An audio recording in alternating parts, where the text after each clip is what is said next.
guys? Welcome to Surf and Show. I'm Noel Salas.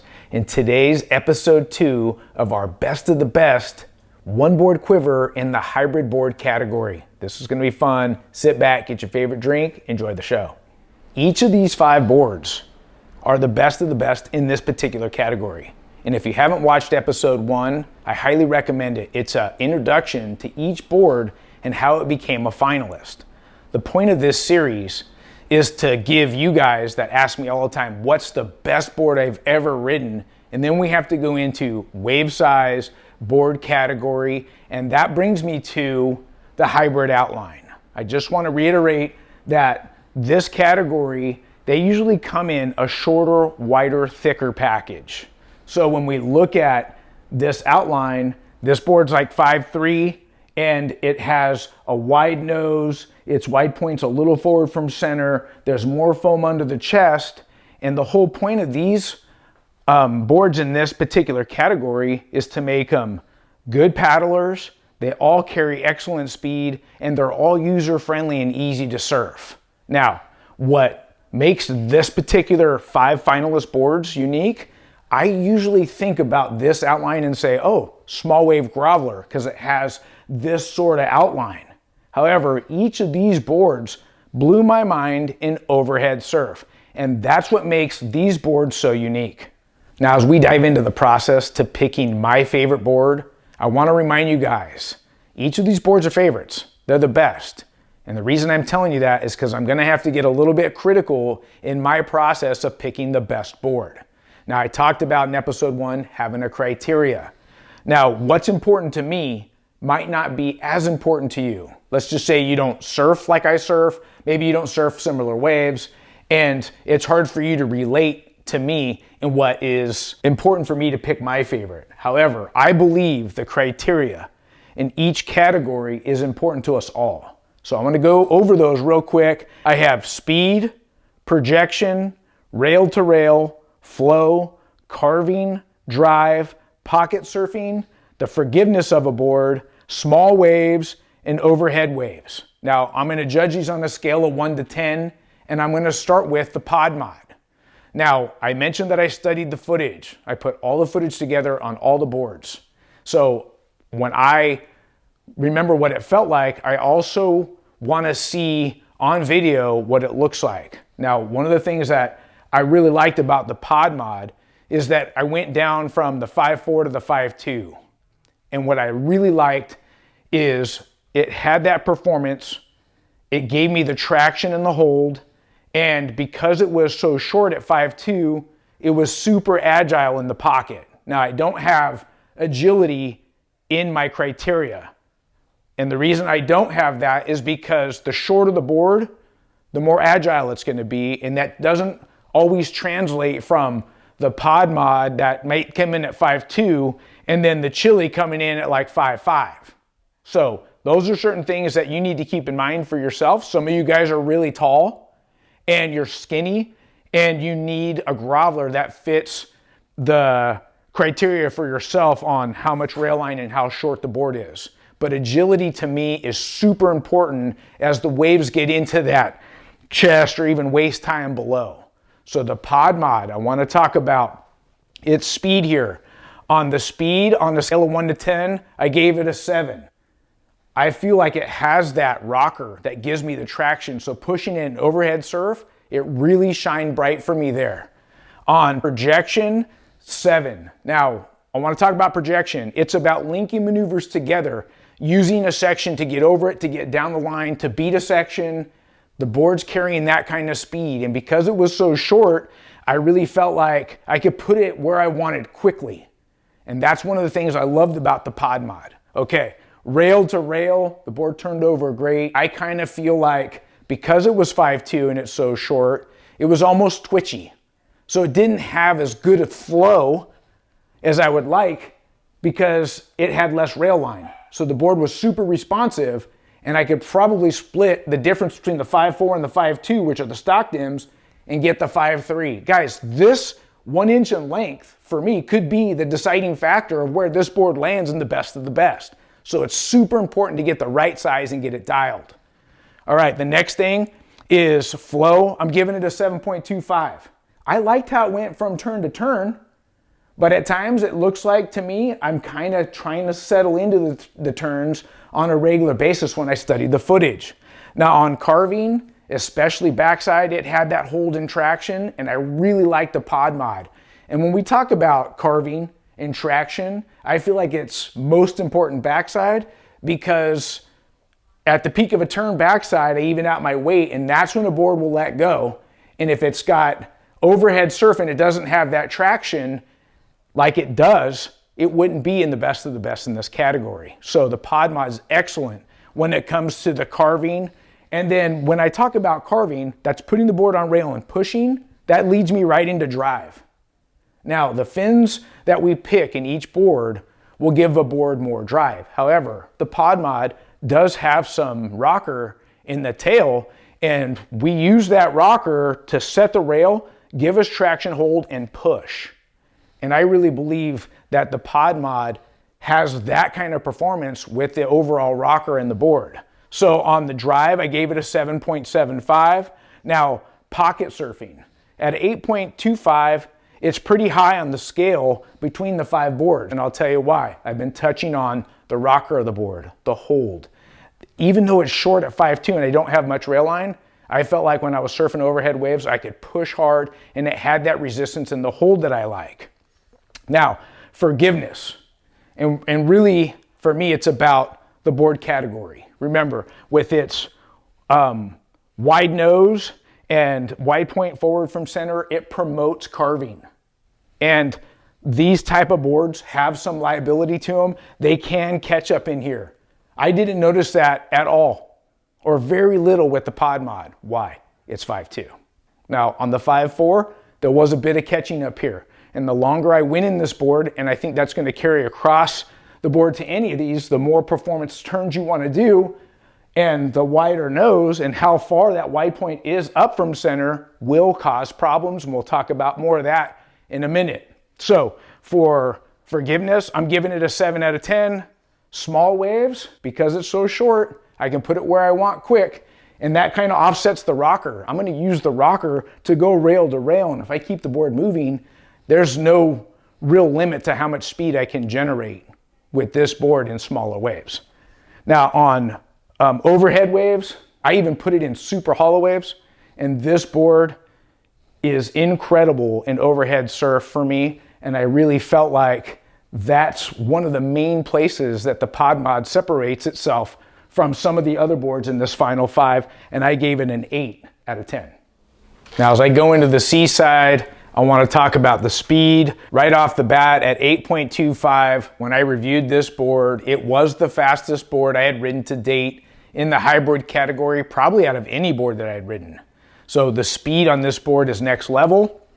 Projection, remember that's just about getting down the line. This board likes to attack more diagonal. So hitting sections to get to the next section, I felt like it did that very well. It really, projection and speed complement each other relatively well. I'm giving it a 6.75. Now rail to rail, I'm going to give it a 6. And it's really about flow for me. The board rolls over on rail to rail, but flow for me, because the wide point's more forward than center, there's more foam up in here, I felt like it was catching up in this area a lot more often. So much so on the rail to rail felt good, but when it catches and the water bogs the nose area here, it messes with flow. So I'm giving it a 6.5 on that. On carving, I talk about this board wanting to go down the line. It really liked to carve, and a lot of clean carves. As long as I'm surfing it more off the tail, I would get a nice, crisp roundhouse or carve. But anytime I was surfing it more off the front foot, it was catching up in here. So on carving, a 6.75. On drive, I'm going to give it a 6.75. And remember, guys, that's about putting it on rail and being able to push. It always had the traction. I rode the bulk of the review on the Machado quads, which have a lot of drive. There's a lot of fin back there. Now, moving it to a performance fin changed the lines it was drawing, but it still had that drive where I felt like it could push through my turns and get that speed I'm looking for. So on pocket surfing, I'm gonna give it a 6. That's where I really feel like I struggle on this board. Coming off the bottom frontside or backside, it doesn't really have a good amount of rail line to do that top to bottom, like a looping bottom turn and coming up into the pocket and squaring it off. I did change the fins and rode the Seaside with a more high performance quad that I trust, and it was drawing more performance lines. So we can tweak and alter the boards with the fins we put in to get more drive, to get more pivot, to get up in the pocket faster.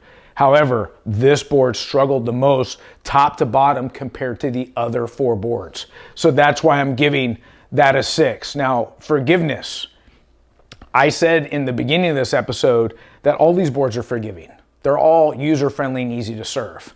Now, when I'm starting to nitpick and get critical on a board like I am with the Seaside, that's because I'm comparing what this board felt like and how it was catching up in here, making it not forgiving for somebody who surfs like me compared to the other 4 boards. I'm gonna give it that 6 out of 10. Now, small waves, I'm giving it a 6.5 because I like to surf small waves more top to bottom.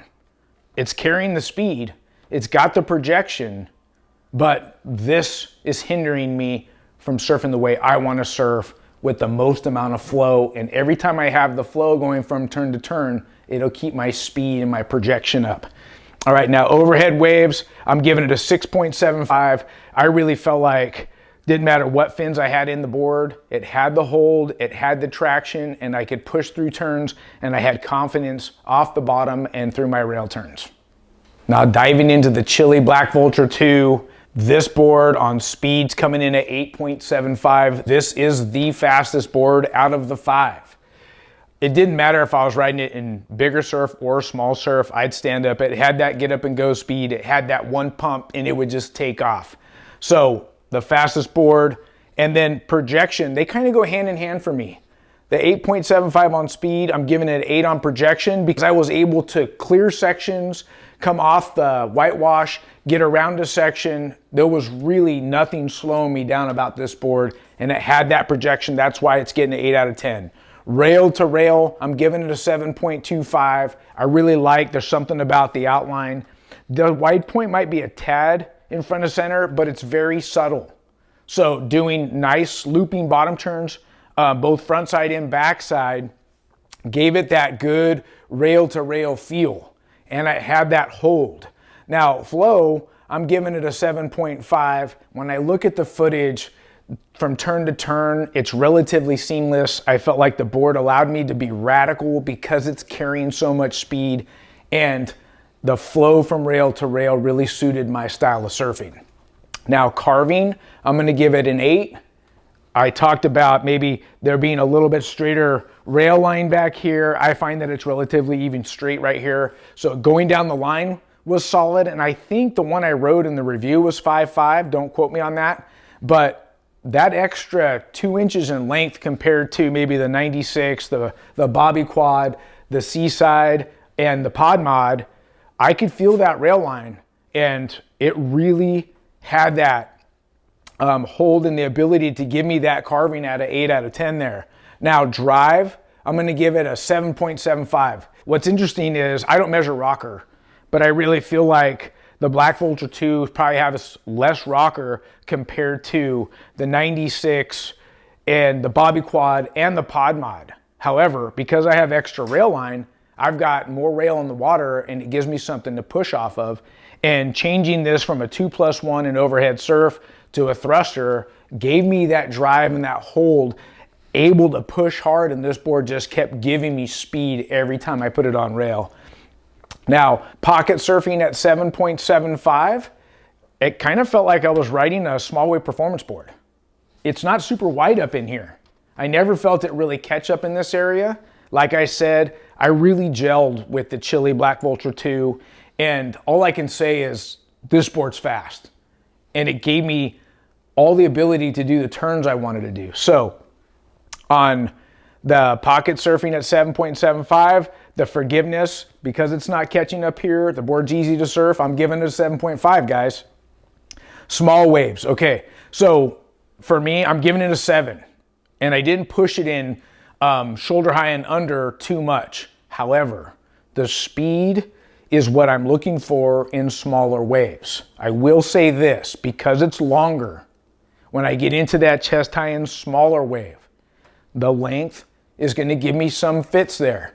It's not going to be as quick in transition compared to some of the other boards. However, for you guys that are taller, that need more rail line, or if you switch from board to board and it's not a one board quiver, getting on a board like the Black Vulture 2 makes it easy to transition from board to board because I'm riding it at 5.5 and then my high performance short board and my daily driver is 5.7, compared to getting on a 5.2 or 5.3 Seaside going to a 5.7 daily or high performance short board. I think you're getting what I'm saying here. I hope you are. Overhead waves. The bulk of the time I rode the Chili, it was overhead. This board could do no wrong. I'm giving it a 7 on overhead surf. It had the traction, the hold, the drive, and I had confidence on the BV2. Now as we go into RNF 96, jumping right into speed, I'm giving it a 7.5. It has that easy, quick get up and go, and it even has good speed from turn to turn as I surf top to bottom. We'll get into that in a minute. But projection, both front side and back side, utilizing the wave to get down the line, staying in the pocket, very easy to do on the 96, and I felt like it was very user-friendly in that particular aspect of projection and speed. And then rail to rail, I'm giving it an 8.75. This board rolls over and it has that flow, that speed. So rail to rail and flow kind of go hand in hand. I'm going to give it a 7.75 on flow. It never really caught up here. There's something about the entry rocker. I don't know if it's more than what I'm getting on the rest of the boards. Even in steep sections, coming off the bottom and doing a top turn, I never really experienced water flooding the deck and the board bogging. Now carving, I am giving it an 8.25. The whole point of what I'm feeling underfoot is the board likes to be on rail. It enables me to push, whether I'm riding it as a twin or a twin plus trailer, small waves, big waves. It had the complete package for me. Now on the drive, I'm giving it an 8.5. And drive is something that for me is super important, that when I put the board on rail and I'm able to push, it's also giving me the confidence. And I remember riding the 96 in well overhead surf with a lot of open face, and whether I was riding the light speed or the PU Poly, the board settled down nicely. The PU Poly and overhead surf felt super solid underfoot in bigger waves. Pocket surfing, I'm giving it an 8.5. I felt like this is where the 96 separated itself from the rest of them. I remember surfing some choppy waves backside. And when I say choppy, it had texture. And I'm coming off the bottom and able to do a looping backside bottom turn and get square right up in the lip and then come right back down, both backside and front side. This board was next level in the pocket, giving me the ability to do high performance surfing in the pocket. Forgiveness, I'm going to give it an 8. I feel like the board design overall was very easy to surf. Like I said, nothing in the liabilities that I picked up on the 96 up in the nose area. And then on small waves, I'm giving it a 7.5. Obviously the Chili and the Seaside are carrying more speed. However, what I liked about the 96 is when the waves got smaller, I can run it purely as a twin fin and not have a center fin in, and that's going to not have as much drag. So going on the 96 and smaller waves, keeping it super fun, fast, creative. That's what I love about riding it purely as a twin fin. Now on overhead waves, I'm giving it an 8.75. It's the highest markings of all the boards. I really could not find the top end of this board. I think putting it in hollow, punchy, really steep beach break, riding it in Hawaii, any place like this for a travel board, this is the top end, setting the bar. The RNF 96 is excellent in overhead surf. Now as we go into the Bobby Quad, I want to talk about the speed. I'm giving it a 7.75, this being a quad, carrying that quick get up and go speed, both front side and back side with ease. Now the projection, I'm giving it a 7.25. I really felt like it's got that pivot to come off the bottom, get me into the lip real quick so that way I could get through a section to make sure I'm staying in some open face to surf top to bottom and do the turns I want to do. On rail to rail, I'm giving it an 8. There's something about the bottom contours, keeping the quads engaged, the way the tail's working here, with it having kind of like a double diamond tail where less rail lines, giving me that pivot. And I feel like as the board's on rail, it's giving me that traction. Now flow, I'm giving it a 7.75. And if you look at it, the 96 and the Bobby Quad are the highest markings in flow. And I remember one left on the Bobby Quad where it just came squirting with speed from top to bottom with very little effort. And the wave, I wouldn't say it was weak or mushy. It just kind of had more of a flatter face. And the Bobby Quad just kind of cruised through that with good speed. On carving, I'm giving it a 7.5.